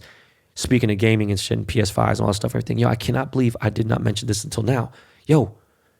Shout out to my motherfucking team, my squad, my crew, FaZe Clan. FaZe the fuck up. FaZe Clan got me my Twitter account back. Thank you, Rishi at Twitter, for the assist of all people. Justin Bieber's people couldn't get it to make it happen. KD's people, Haas, Couldn't make it happen. Yo, Rich, I love you. I'm just saying it couldn't. FaZe Clan came fucking through. If you didn't know, Twitter is my favorite of all social media platforms. It is the best. There's no other social media that comes close. So good to fucking be back. I missed you guys, man. I was off for like 4 or 5 days. This motherfucker DM'd Gabrielle Union, who has been, obviously, I've told you guys, a good friend of mine for over 20 years. And they asked her if she wanted to model. And she was like, oh, yeah, my modeling days are over, blah, blah. I hit her back. I was like, yo, Gabby, for really? For real? You think I'd send you that DM? And she's like, you would be fucking surprised. My friends asked me. I'm like, come on, man. And it's just embarrassing. This dumb fucking idiot who fucking hacked fucking DM'd a bunch of fucking IG thoughts and all this other shit. Now I got that fucking open line of these stupid assholes hitting me up. But yo, so here comes 2 rants, you guys. All right? You guys ready? The keys to reselling. Part 1. Okay? Do not buy anything that you cannot use, that you have no use for, you have no good for or anything, especially in this time, this day and age, okay? Meaning if you have no use for a money counter or you don't have cash to use to count, if you don't have cash to count, or at the very least, don't want to just have a nice little gold Ben Baller money counter sitting as home or office decor, okay? Don't fucking get one. All right. Don't buy it unless you're ready to chill on it, to sit on it and kick it. Okay. This is the problem with the resale culture today. You got guys who wear a size 12 shoe and will go buy a size 7.5 Travis Scott Jordan shoe because they're so fucking desperate. You're so desperate to make $1 and be like, I think you should go out there and be, proactive and stuff. I get it, but this ain't it. You're so desperate that you'll get whatever size you can. You get a motherfucking toddler size. Just understand, this is coming from a professional who did this and became a millionaire off this. And if I had to do it again, I'd figure it out. Would I say it here? Wouldn't be smart to. There's free game, and then there's some game that needs to be sold, or actually not even told. All right. If I ever bought multiple size runs strictly for resale, I made sure I got my size first. Because if shit didn't work out, then oh well, on to the next. And yes, it was much different in my day when I was reselling in the early 2000s, but this game is backward as fuck. When I sold shoes, I never sold a shoe for under what I paid for it, okay? Why on earth would anyone sell something for less than they paid for it? That makes just no fucking sense at all whatsoever. I guess I could say I was lucky because I ended up selling my entire collection at one piece. But what I'm trying to say is it makes zero fucking sense. Get something you like, something that looks cool, whatever. And if you're just buying only for resale, whatever, understand there's consequences to that. But I heard someone say once, oh, they did it. They sell, less than what they paid for because they got scared. They're scared it's going to fall or tank. And it's like, you're helping it tank. The fuck you talking about? Have you ever heard of the term scared money don't make no money? That again is why you shouldn't buy anything just because somebody told you to buy it. I don't care if I told you to buy something because you think it might resell good. Buy something because you like it. Because again, if shit don't pan out, you got no problem with keeping it. That way things are happy. It's not, as much as you guys want to think it is, these aren't stocks. No matter how much you want them to be stocks, they're not stocks. These are tangible items, mostly fashionable, wearable items. These are things that can be used for good, for playing basketball, for whatever, walking on the street. They can be lightly used and still resold. All right? What's sad is you got a bunch of people who are buying things that are completely useless for them. Okay? You have people who are buying useless items for their personal life, and it's stupid. I'm still baffled again, how someone could sell anything they bought for less than they paid for it. It's just really, it hurts my head. I have a headache talking about it. If you got no other outlet to move something other than StockX or eBay, I mean, damn, man, what are you doing? Like, have a real job. Sorry, man, this just ain't for you. This goes for hyped up sneaker drops too. It's stupid. All it takes is one scared clown who can't afford to sit on shit to sell something for lower than what it's worth to someone else, and boom, It's dust. That's why my gold money counter is still selling today in retail brick and mortar shops for $900. My boy just showed me a shop in Miami and a shop in Chicago that had sold them for $900, whatever tax here and there, and they're selling. Speaking of which, just so you guys know, because people ask, there's less than 1,000 of my gold money counters. I know there's probably at least 20, 30,000 people that want that money counter, okay? But there's less than 1,000 of my gold money counters in existence, okay? I will never drop one ever again. That is it. So eventually, these things are going to be, they're obviously going to go back up because at a certain point, they won't be dead stock anymore. People are using them and everything, and just that's what it is. But that's it for that money counter, and they still do well. On this Black Friday, though, I'm dropping a platinum money counter. Mentioned it briefly on my IG stories if you guys caught that. And there will be less than 600 total in existence, but realistically, there'll be less than like 550 for sale because I'm keeping a bunch for myself to give away as Christmas presents. Okay, so that's very rare considering that I have a total of 2 million people following me across all my platforms. All right, those platinum money counters will be sold early on Snapchat stories or Snapchat fucking purchased. I don't know the fuck. I guess Snapchat has stores now. I don't know. I did a deal with them.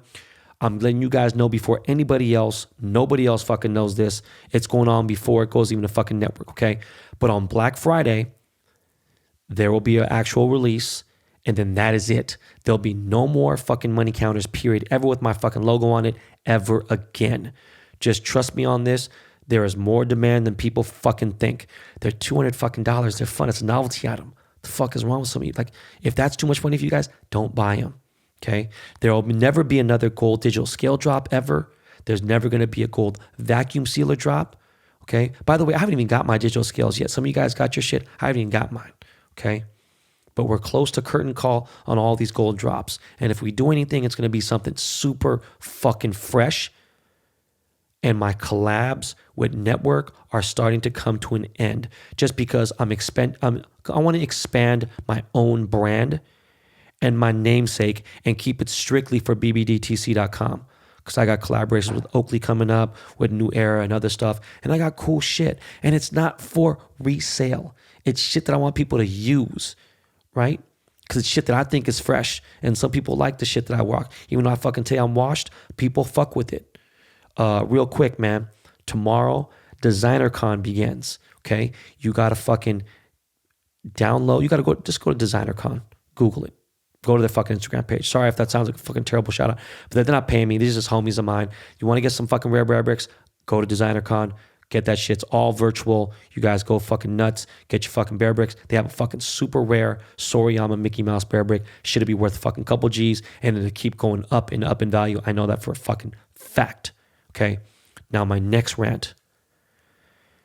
I see dudes who I follow on my Instagram feeds flexing, their watches, their shitty ass bust downs, their little cute little Ferraris, right? Cute little Rolls Royces with the fucking starlight fucking roof, which me personally, I'd rather fucking have a panoramic roof with glass, okay? And for the last 2 years, I haven't flexed at all. Just by choice, I flexed so fucking hard for the first 6 years of my IG. And then like 17, 18, I kind of flex here and there. But like 18, 19, 20, I haven't flexed. I've been wanting to flex, You don't think I want to fucking flex and go shit on motherfuckers and post some crazy shit. But you know what's crazy is that it just makes people angry. And I'm just like, fuck. When I see rappers and athletes do it, people dick ride and applaud, like these posts. But when I post some personal shit like a watch, or if God forbid I post $1 million car, and I got 2 of them, right? I'm called out of pocket. Like, oh man, you out of pocket, dog. Man, you foul, man. Everyone knows you got. What the fuck are you guys talking about? You know how crazy that shit sounds to me? It took me decades of hustle to obtain these items. Y'all crack me the fuck up, okay? Especially because a lot of you motherfuckers aren't even fucking living this life. And I'm talking about, even the pro athletes, whatever. Some of you guys, may not have a fucking 10-year contract. But look, if it makes you happy, go ahead. I'm sorry. Sounds like hating. It's just, look, I want to post some shit, but I worked hard as fuck to get where I'm at. Not to say that these pro athletes didn't and everything. I'm just saying the reaction is hilarious, okay? It's a blessing that I'm even fucking able to stun on a fucking pro athlete, right? Like these guys who have $60 million contracts, okay? I've even hurt some billionaires' feelings. People are like, oh, how the fuck you do that? It's because I have worked hard to get relationships and networks, and those networks have afforded me early access to things that money can't buy, okay? Or early access to things that are luxury items or whatever it may be. And that these billionaires, just because they got money, it don't work that way. Because there's a whole package of influence that comes with me, my name, and everything else. But it's just crazy that you motherfuckers hate and whatever, and think that I don't know, man. I think maybe because I've had money for 16 years, people assume I've had it all my life. But of course, I mean, if you ask me, I'd love to constantly shit on people. Just not necessarily, but, just to go out there and be like, yo, bro, I like this is what I'm rocking right here. This is what I'm driving, boom. But I guess, you know what? I am Ben Humble for 2020. 2021, I'll probably be the same way, okay? You'll never see me post a car that I don't own, all right? Okay? That'll never happen. It's never been me in my life, ever. And I love cars. You'll never see me do that, all right? You'll never see me post a luxury or exotic car with over 2,500 miles on it, okay? And I know that's fucked up. I'm just letting you know. That's just something's wrong with my sick mind, okay? Now, about to end this show, I want to let you guys know that secret or special item that was dropped day before yesterday. Topps decided to do a special thing for Project 2020. We now have fine art prints. They are numbered from 1 to 99. In that 1 to 99, there's only 99 in existence. Out of that 1 to 99, there is a 101 gold print. They come framed. They're very nice. They're dope. I ain't gonna lie to you. I'm gonna build an entire wall of all 20 of mine. They're fucking sick. I bought one. And there's obviously an AP as well. They're a little pricey, but these are very limited and they're fucking sick. I love them. If you guys are listening to this in real time, my Project 2020 17th card is available now. It is Nolan Ryan, the pitching god. Yeah, that card is available until Saturday morning. Go ahead and grab that. And that is much as I could say about the hobby. There's all kinds of weird fucking fraud happening from fucking Colorado. It's like thinking, what kind of fucking cornball shit? I literally can't wait to have some goons come out to Colorado and just pay a visit to some of these motherfuckers. I literally saved all the shipping addresses, all these people. It's like 3 times now for like 2,500 to 5 Gs that Colorado's pulling this fucking fuck shit. And y'all about to have some, look, it's going to be a nice little pleasant surprise. Okay. Anyways, guys, that is it for this episode. I hope you love the episode. Look, Tom Green, thank you so much again for coming back on. I cannot wait to do your show. Everyone who messaged Joe Rogan or sent a DM or left a comment, look, do it again. Let's get me on the Joe Rogan experience, man. I appreciate you guys. I love you guys more than anything that you guys even know. I appreciate you guys making this a top ranked show globally. All right. But that is it. And you know what else that is? This is not your practice life. You guys know that is a motherfucking fact. Stop acting like this is some video game. It is not. Okay. Appreciate everybody who subscribes to this show. If you don't subscribe, please hit the subscribe button now. We are available on every platform. Anywhere that has podcasts, Behind the Baller is available. All right. So again, thank you guys so much. God bless. I will see you guys on the weekend wrap up. Yo, Lakey, take us out of here, homie.